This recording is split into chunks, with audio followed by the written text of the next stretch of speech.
Hello student, स्वागत है आपका एक और न्यू वीडियो में। आज हम हिलेयर बेलोक के फेमस ऐसे ऑन प्रिजर्विंग इंग्लिश की समरी को अच्छी तरीके से समझ रहे हैं।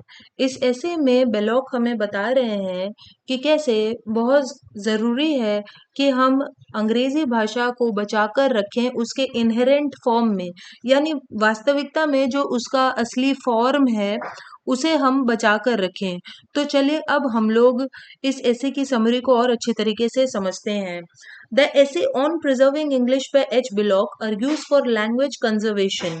तो इस ऐसे में बेलॉक बता रहे हैं कि कैसे हमें इंग्लिश लैंग्वेज को कंजर्व करना है, प्रिजर्व करना है, बचाना है, while acknowledging its inherent evolution। तो वो जानते हैं कि हर भाषा की तरह इंग्लिश का भी एवोल्यूशन होगा, विकास होगा, उसमें नए नए शब्द जुड़ते जाएंगे, कुछ फॉरेन शब्द भी जुड़ेंगे, लेकिन फिर भी हमें उसके ओरिजिनल फॉर्म को बचाना है। Emphasizing the importance of maintaining linguistic depth. तो उसके जो लिंग्विस्टिक रूल्स हैं, डेप्थ है, उसे हमें मेंटेन करना है ताकि एक इंटेलेक्चुअल और कल्चरल ग्रोथ हो। In on preserving English, Belloc argues that change may be the law of life, but it is not applicable in the case of language। तो इस ऐसे में बेलॉक बता रहे हैं कि change may be the law of life, कि जिंदगी का नियम ही है बदलाव। बदलाव होते ही रहते हैं जिंदगी में, फिर चाहे वो कोई भी चीज हो, लेकिन लैंग्वेज में यानी कि भाषा में ये रूल अप्लाई हो ऐसा कोई जरूरी नहीं है। तो ये अप्लाई नहीं होता है लैंग्वेज के केस में। He reiterates that in the case of language mere formless change is not the law. तो वो कहते हैं कि लैंग्वेज के केस में ये लॉ लागू नहीं होता। उसके बाद फिर वो लैटिन और ग्रीक भाषाओं का एग्जाम्पल देते हैं और बताते हैं कि कैसे ये भाषाएं बहुत पुरानी हैं, लेकिन आज भी हम इन्हें प्रिजर्व करके रख पाए हैं।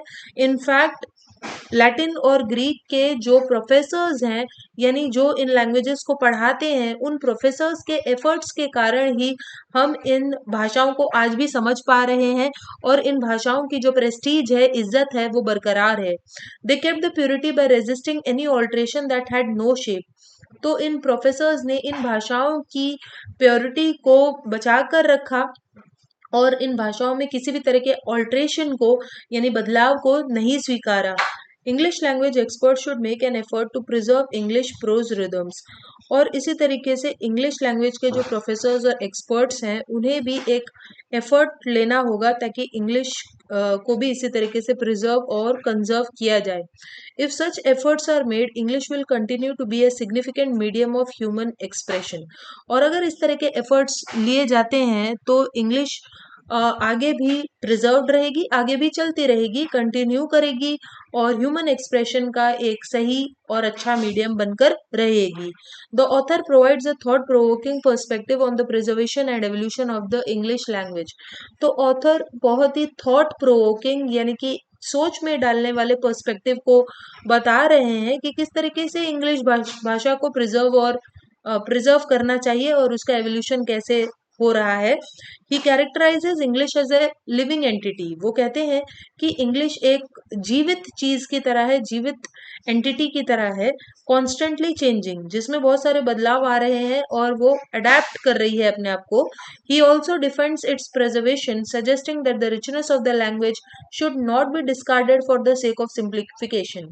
वो कहते हैं कि हमें इंग्लिश को प्रिजर्व करके रखना है और इस भाषा की जो रिचनेस है उसे हम नहीं छोड़ सकते for the sake of simplification. यानी बस इस लैंग्वेज को इतना ज़्यादा ओवरली हम सिंप्लीफाई ना कर दें कि इसकी जो रिचनेस है वही खो जाए, यानी इतना ज़्यादा इसे सिंपल ना बना दें कि इसकी रिचनेस कहीं खो जाए।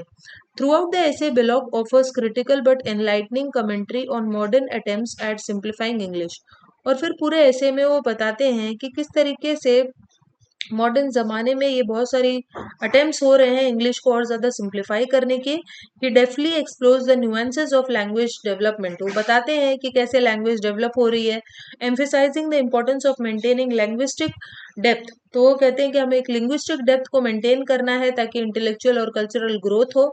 और उनका जो ऐसे है वो हमारे लिए एक रिमाइंडर है of the role of language, कि भाषा का क्या रोल होता है समाज में as a tool for communication, communicate करने का ये जरिया होती है, अपने थॉट्स को प्रकट करने का जरिया होती है, और हिस्टोरिकल कंटिन्यूटी यानी हिस्ट्री को समझने का जरिया होती है।